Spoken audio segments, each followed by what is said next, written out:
नमस्कार, जोहार, आप सभी का स्वागत है हमारे इस चैनल पे। तो आज हम बात करने वाले हैं, जो हम किताब पढ़ रहे थे लूसेंट का एक पतला-सा किताब, उसके हम 2 वीडियो बना चुके हैं, आज तीसरा वीडियो बना रहे हैं। 2 वीडियो में आज पिछले वीडियो की हम बात करें तो उसमें हम पाषाण काल के बारे में बात किए थे, गुप्त काल के बारे में बात किए थे, गुप्तोत्तर काल के बारे में बात किए थे और धार्मिक आंदोलन के बारे में बात किए थे। तो उसी को कंटिन्यू करते हुए आज हम बात करते हैं यहाँ पे क्या क्षेत्रीय राजवंश के बारे में आज बात करते हैं। तो चलिए क्षेत्रीय राजवंश झारखंड में कौन-कौन हुए, कहाँ-कहाँ पर हुए, इस सभी के बारे में हम बात करेंगे। चलिए जो आज क्षेत्रीय राजवंश है तो जो हम उसके बारे में बात करते हैं। झारखंड के इतिहास में क्षेत्रीय राजवंशों का महत्वपूर्ण स्थान था। देखिए जो झारखंड के क्षेत्रीय राजवंश हुए वो झारखंड के क्षेत्रीय से महत्वपूर्ण जो स्थान था। झारखंड की वास्तविक राजनीतिक इतिहास क्षेत्रीय राजवंशों की स्थापना के साथ-साथ ही आरंभ हो जाती है। इसमें क्या होता है ना कि झारखंड की वास्तविक जो राजनीतिक इतिहास है वो क्षेत्रीय राजवंश की स्थापना के साथ ही आरंभ हो जाती है। अगर हम बात करें झारखंड में सबसे पहले मुंडाओं ने राज निर्माण की कार्य आरंभ किया। सबसे पहले राज निर्माण की जो आरंभ किया वो किसने किया? मुंडाओं ने किया। बाद में अन्य राजवंशों ने अपने-अपने राज्य स्थापित किए। इनमें 3 राजवंश प्रमुख थे, छोटानागपुर का खास का नागवंश और पलामू का रक्सेल वंश तथा सिंहभूम का सिंह वंश। ये जो 3 प्रमुख राजवंश हुए, ये छोटानागपुर का जो खास का नागवंश, पलामू का रक्सेल वंश, सिंहभूम का सिंह वंश। अब तक बात करते हैं क्षेत्रीय राज के बारे में। ये जो मैप के द्वारा बताया गया है क्षेत्रीय राजा कौन थे, देखिए इसमें देखिए ये कौन-कौन थे से ये वाला चीज जो दिख रहा है इधर गढ़वा तरफ का, इसमें एक देखिए कौन सा है, उटारी है, यहाँ सोनपुरा है, यहाँ पलामू है, यहाँ देवगांव है, तहरसी है, चैनपुर है, पलामू राज है। ये जो इतना है इसमें सब पलामू राज के अंतर्गत आता है जो ये सब सुन रहे हैं। अगर हम बात करें ये वाला चीज जो केंद्रीय राज के अंतर्गत कौन कौन है, तो केंद्रीय राज के अंतर्गत जो है वो केंदी है और चतरा है। ये सब केंद्रीय राज के अंतर्गत है। उसी तरह चाई राज के अंतर चौपारण और ये चाई, ये दो चाई राज के अंतर्गत कौन, चाई और चौपारण। खड़गडिहा, खड़गडिहा राज की अगर हम बात करें, खड़गडिहा जो है ये इसमें कौन सा वंश है, खड़गडिहा। और हम बात करते हैं रामगढ़ राज, ये भी बहुत महत्वपूर्ण जो हो जाता है। इसमें हम बात करते हैं बादम की, पारसनाथ और रामगढ़ की बात करते हैं। और इसमें इसी में देखिए झरिया आ गया, इधर एक झरिया राज अलग है। और इधर मैप की अगर हम बात करें जिसमें छोटानागपुर का खास राज है, इसमें कौन कौन हो जाएगा, तो इसमें खुखरा या कोकरा, सुतियाम्बे, नागफेनी, जगन्नाथपुर, चुटिया, सतरंजी इस छोटानागपुर खास के राज के अंतर्गत आएगा। अब पंचायत राज अगर हम बात करें, पंचायत राज, तो पंचायत राज के अंदर कौन कौन, तो पंचायत राज के अंतर्गत ये आ जाएगा आपका दालमी, पकबीरा, बीरभूम राज, ये सब आता है। इसी तरह पोरहाट राज के बारे में, जिसमें ये हो जाए पूरा पोरहाट राज, फिर कोल्हान, इसी तरह धालमू राज, घाटशिला जिसको उधर बोलते हैं।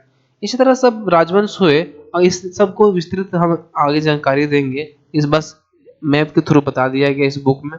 अब बात करते हैं झारखंड का मुंडा राज। मुंडा, झारखंड का मुंडा राज की अगर हम बात करें, जो जिसको हम सुतिया नागखंड भी बोलते हैं, झारखंड राज्य निर्माण का आरंभ करने का श्रेय मुंडाओं को है। मतलब जो मुंडा लोग है ना, जो राज्य निर्माण की प्रक्रिया आरंभ किए थे मुंडाओं ने। सिरसा मुंडा जो प्रथम व्यक्ति था जिसने झारखंड में राज्य निर्माण की प्रक्रिया शुरू की, और उसने सुतिया पाहन को मुंडाओं का शासक चुना। किसको शासक चुना, सुतिया पाहन को। किसने चुना, ऋषा मुंडा जो थे इस प्रथम व्यक्ति था जिसने झारखंड में राज्य निर्माण की प्रक्रिया शुरू किया, और उसने सबसे सुतिया पाहन को मुंडाओं का शासक चुना। सुतिया पाहन जो थे अपने नौ स्थापित राज्य का नाम अपने नाम पर सुतिया नागखंड रखा। इस क्या रखा, इस नागखंड का नाम क्या रखा, सुतिया नागखंड रखा अपने नाम पर। सतिया पाहन के नाम पर सुतिया नागखंड रखा। उसने अपने राज्य में 7 गढ़ों में विभक्त किया। कितने गढ़ों में विभक्त किया, 7 गढ़ों, जिसमें से हो जाएंगे आपका कौन कौन, को हो जाएगा आपका लोहागढ़ जिसको वर्तमान में भी लोहरदगा बोलते हैं, हजारीबाग, पालनगढ़ इसको पलामू बोलते हैं, मानगढ़ मानभूम बोलते हैं, सिंहगढ़ सिंहभूम। केसलगढ़ एवं सरगुजागढ़, सबसे पहला लोहागढ़, हजारीबाग, पालनगढ़, मानगढ़, सिंहगढ़, केसलगढ़ एवं सरगुजागढ़, ये 7 गढ़ में व्यक्त किया। और सरगुजा जिसको क्या बोल, केसलगढ़ को क्या बोल रहे थे हम लोग, जो केसलगढ़ सरगु एवं सुरगु जो गढ़ है सुरमगढ़, इसको सरगुजा बोलते हैं अभी वर्तमान में। और उसने इन 7 गढ़ों को 21 परगनों में विभक्त किया। जो ऊपर 7 गढ़ था ना, उसके अंतर्गत 21 परगनों को विभक्त किया, जैसे कि इसमें है ओमदंडा, दोईसा, खुखरा। ये ज्यादा महत्वपूर्ण नहीं है लेकिन फिर भी याद रखने के लिए, याद रहेगा तो बहुत ही अच्छा रहेगा। ओमदंडा, दोईसा, खुखरा, सरगुजा, जसपुर, गंगपुर, पोरहाट, गिरगी, बिरुआ, लचरा, बिरनी, सोनपुर, बेलखादर, बेलसिंह, तमाड़, लोहारडी, खरसिंह, उदयपुर, बोनाई, कोरिया, चंगमंगकर। ये नाम देख रहे हैं कैसा अजीब अजीब है। इसी को ज्यादा नहीं, एक बार पढ़ना है, जिससे थोड़ा सा दिमाग में अपने आप आ जाएगा।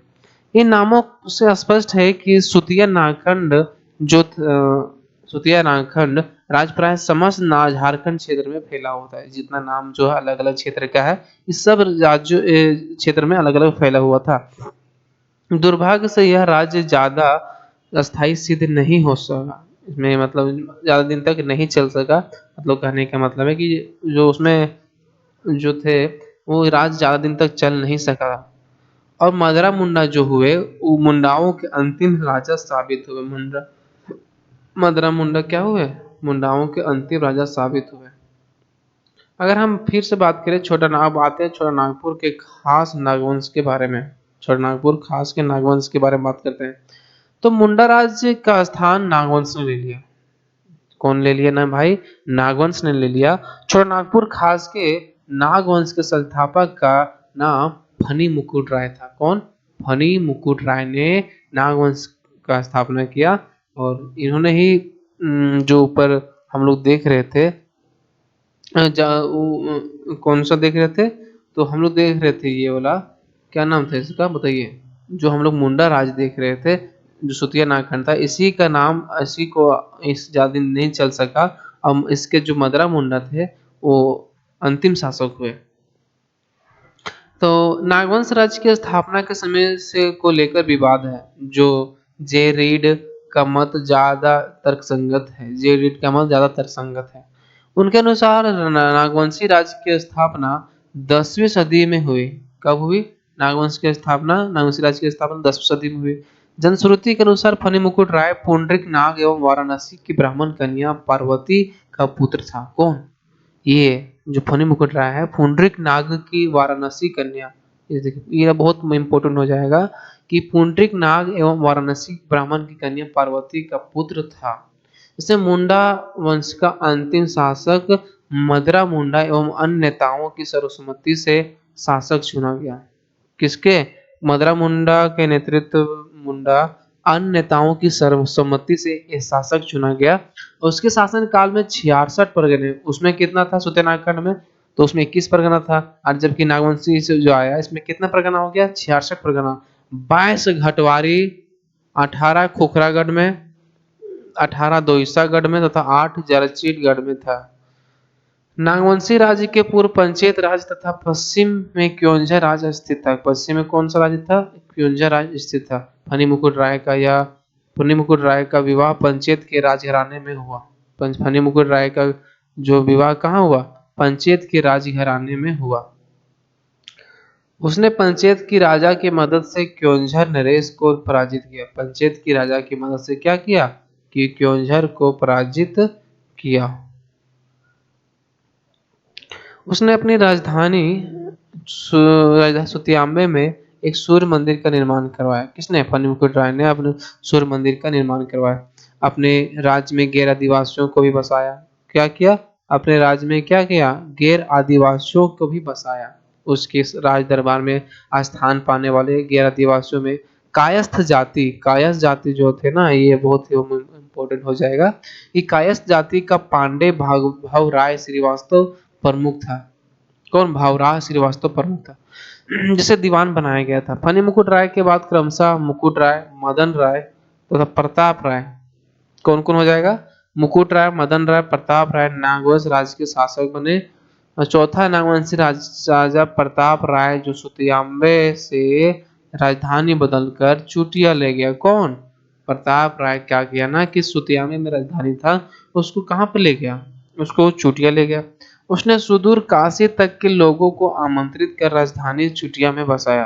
क्या किया कि सुदूर काशी के लोगों को आमंत्रित करके राजधानी चुटिया में बसाया।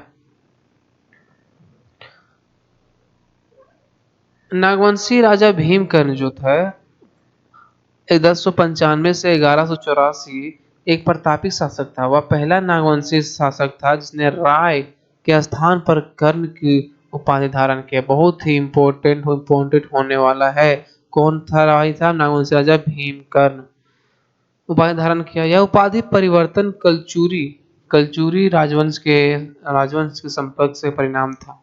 क्योंकि कलचुरी नरेशकों की उपाधि कर्ण थी और उसके शासन काल में सरगुजा के रक्सेल राजा ने 12,000 घुड़सवारों तथा एक बड़ी पैदल सेना के साथ नागवंशी नागवंशी राज्य पर आक्रमण किया। कहाँ पे किया? नागवंशी राज्य पर आक्रमण किया। ये बहुत ही इम्पोर्टेंट होने वाला है कि कर्ण की उपाधि किसने धारण किया? तो भीमकर्ण, जो राय के जगह पर कर्ण की उपाधि धारण किया। उसे मुंह की खानी पड़ी। भीमकर्ण ने इस सेना को बरवा की लड़ाई में पराजित कर सरगुजा की ओर धकेल दिया। किसको? देखिए यहाँ पर आप फिर से एक नोट करने वाली बात है कि उसके जो शासन काल में सरगुजा के रक्सेल राजा तो था, वो 12,000 घुड़सवारों तथा एक बड़ी पैदल सेना के साथ नागवंशी राज पर आक्रमण किया। सरगुजा के रक्सेल राजा थे, तो इन्होंने पूरा इसको आक्रमण किया। पर उसे क्या की मुंह की खानी पड़ी, उसको मतलब हार देखने पड़ी। भीमकर्ण ने रक्सेलों को लूटा तथा बरवा और पलामू के टोरी परगना में पर कब्जा जमा लिया। लूट से प्राप्त वस्तुओं में वासुदेव की एक मूर्ति उल्लेखनीय है। वासुदेव की मूर्ति एक उल्लेखनीय है। रक्सेलों के पराजय के कारण नागवंशी राजा सीमा गढ़वाल राज्य की सीमा तक फैल गए। गढ़वाल राज्य की सीमा तक फैल गए। भीमकर्ण चुटिया के स्थान पर खुखरा को अपनी राजधानी बनाया। देखिए भाई साहब, ये भी अपना राजधानी कहाँ बनाया? तो खुखरा। वहां सुतियांबे से कहाँ ले गया था राजधानी? बताइए। राजधानी बन के चुटिया ले गया था। अब यहाँ पर इस जो चुटिया थल से भीमकर्ण क्या किया ना, चुटिया से लेकर इस राजधानी कहाँ चल गया? तो ये चल गया खुखरा चल गया। ऊपर में सुतियांबे से चुटिया लाया और ये चुटिया से कहाँ ले गया? ये चुटिया से ले गया खुखरा। देखिए यहाँ पर हम बताए थे ऊपर में आपको, सुतियांबे से राजधानी बदल कर कहाँ ले गया प्रताप राय? तो चुटिया ले गया। और वहीं पर भीमकर्ण जो हम बात कर रहे थे, भीमकर्ण कहाँ ले गया? तो ये ले गया खुखरा। राजधानी बनाया।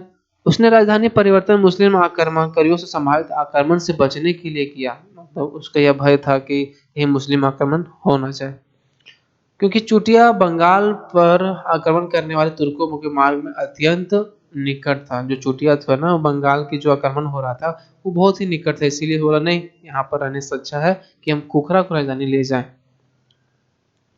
दूसरी ओर खुखरा नागवंशी राज्य के प्राय मध्य भाग में पड़ता था, अतः राजधानी बनने के लिए बहुत उपयुक्त स्थल था। धीरे धीरे खुखरा नाम ही संपूर्ण नागवंशी राज्य का परिवाची बन गया।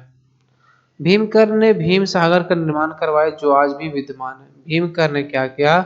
भीम सागर का निर्माण किया, जो आज भी विद्यमान है। 15वीं सदी के प्रारंभ में शिवदास कर्ण, अब आता है कौन? शिवदास कर्ण एक महत्वपूर्ण नागवंशी शासक हुआ। उसने 1401 ईस्वी में घाघरा जो गुमला में पड़ता है में हापा मंदिर की स्थापना की। कौन? शिवदास कर्ण ने हापा मुनि मंदिर का स्थापना किया और उसने भगवान विष्णु की मूर्ति प्राण प्रतिष्ठा राज्य के राजगुरु सियानाथ देव, जो कि एक मराठा ब्राह्मण थे, के हाथों करवाई गई। किसके हाथों करवाई गई? मराठा ब्राह्मण थे। कौन? सियानाथ देव के हाथों करवाई गई। आगे हम बात करते हैं तो दिल्ली सल्तनत के लोधी वंश 1451 से 1457। क्या हुआ ना इसमें कि भाई साहब सुल्तानों के समकालीन नागवंशी राजाओं के नाम थे प्रतापकर्ण 1451 से 69 ईस्वी तक, छत्रकर्ण और विराट का नेतृत्व है। इसमें प्रताप का अगर हम पूछे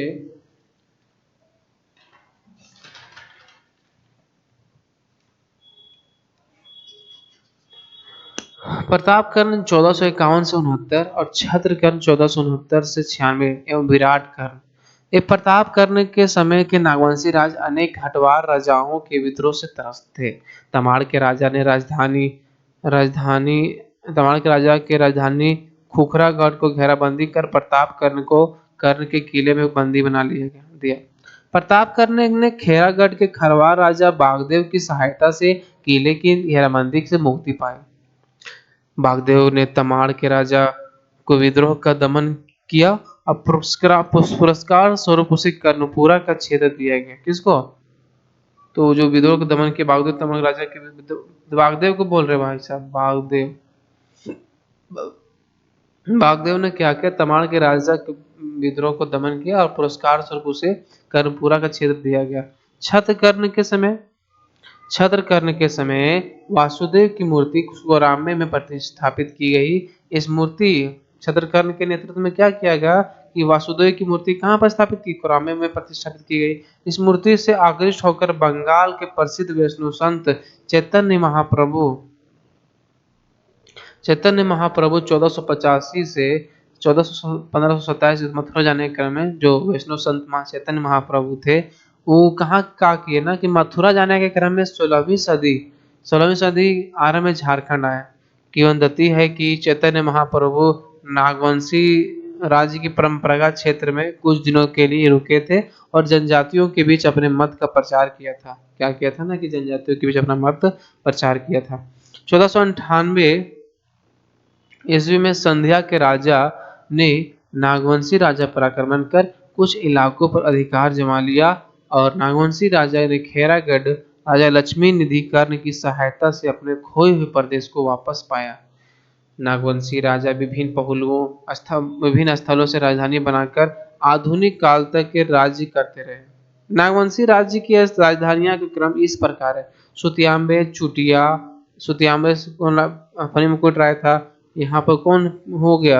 यहाँ चुटिया कौन ले गया था भाई साहब? तो ले गया था फिर खुखरा कौन? प्रतापकर्ण ले गया था खुखरा। दोईसा पालकोट भैरव रातूगढ़ सुतियाम्बे नागवंश की प्रथम राजधानी थी और रातूगढ़ अंतिम राजधानी थी। ऊपर देखिए इसका बहुत ही टेबल बना के दिया हुआ है कि राज्य और संस्थापक राज्य। सुतियाम्बे फनी मुकुट राय आपको बोले। चुटिया कौन हो जाएगा आपका? प्रताप राय। खुखरा भीमकर्ण, सॉरी हम प्रतापकर्ण बोल दिए थे, लेकिन खुखरा कौन सा ले गया था? भीमकर्ण। चुटिया प्रताप राय। दोईसा ही बोलते हैं, दुर्जन शाह ले गया था। पालकोट का यदुनाथ शाह। पालकोट भैरव जो जगन्नाथ का है, पालकोट भैरव जगन्नाथ सहदेव। पालकोट भैरव कौन? जगन्नाथ सहदेव। और रातूगढ़ प्रताप उदयनाथ सहदेव। आप बस याद रखिएगा कि कौन सा राजधानी कौन कहाँ पर ले गया। तो कौन बताइए? सुतियाम्बे का कौन हो जाएगा? बताइए आप लोग, सुतियाम्बे का कौन सा हो जाएगा? सुतियाम्बे का हो जाएगा कौन? फनी मुकुट राय। चुटिया का प्रताप राय और फिर खुखरा का भीमकर्ण और दोईसा का दुर्जन साल, पालकोट का यदुनाथ शाह, पालकोट भैरव का जगन्नाथ सहदेव, रातूगढ़ का प्रताप उदयनाथ सहदेव। अगर हम आगे बात करें तो देखिए आगे कौन सा नागवंश राजवंश आता है? ये आपका हो जाएगा पलामू का रक्सेल वंश। अगर इस जो टॉपिक पलामू का है, अगर इसको हम कल के वीडियो में अगला वीडियो में बात करते हैं तो बहुत ही अच्छा हो जाएगा कि छोटा छोटा वीडियो आपको देखने में भी आसानी होगा और सुनने में भी आसानी होगा और याद रखने में आसानी होगा। अब मान के चलिए हम एक ही दिन पूरा बोके पढ़ देंगे तो वो चीज़ तो अच्छा नहीं होगा। इसीलिए बस जो आज हम लोग पढ़े ये चीज़ क्षत्रिय राजवंश में हम लोग क्या पढ़े आज? क्षत्रिय राजवंश पढ़े। एक तो ये सुतिया नागखंड पढ़ लिए एक, और दूसरा हम लोग क्या पढ़े? नागवंशी वाला पढ़े, खास छोटानागपुर का खास नागवंश ये वाला पढ़ लिए। आगे हम लोग क्या पढ़ेंगे? आगे हम लोग पढ़ लेंगे पलामू का रक्सेल वंश। पलामू को क्या करेंगे? पलामू का अगला वीडियो में क्या आएगा? अगला वीडियो में अगला अगला वीडियो में पढ़ाएंगे पलामू का एक्सेल वर्क। वीडियो अच्छा लगेगा तो भाई साहब बस शेयर लाइक और सब्सक्राइब जरूर कर दीजिएगा। इसके लिए हम आपका बहुत बहुत आभारी रहेंगे। धन्यवाद और फिर से आभार, फिर झारखंडी जोहार।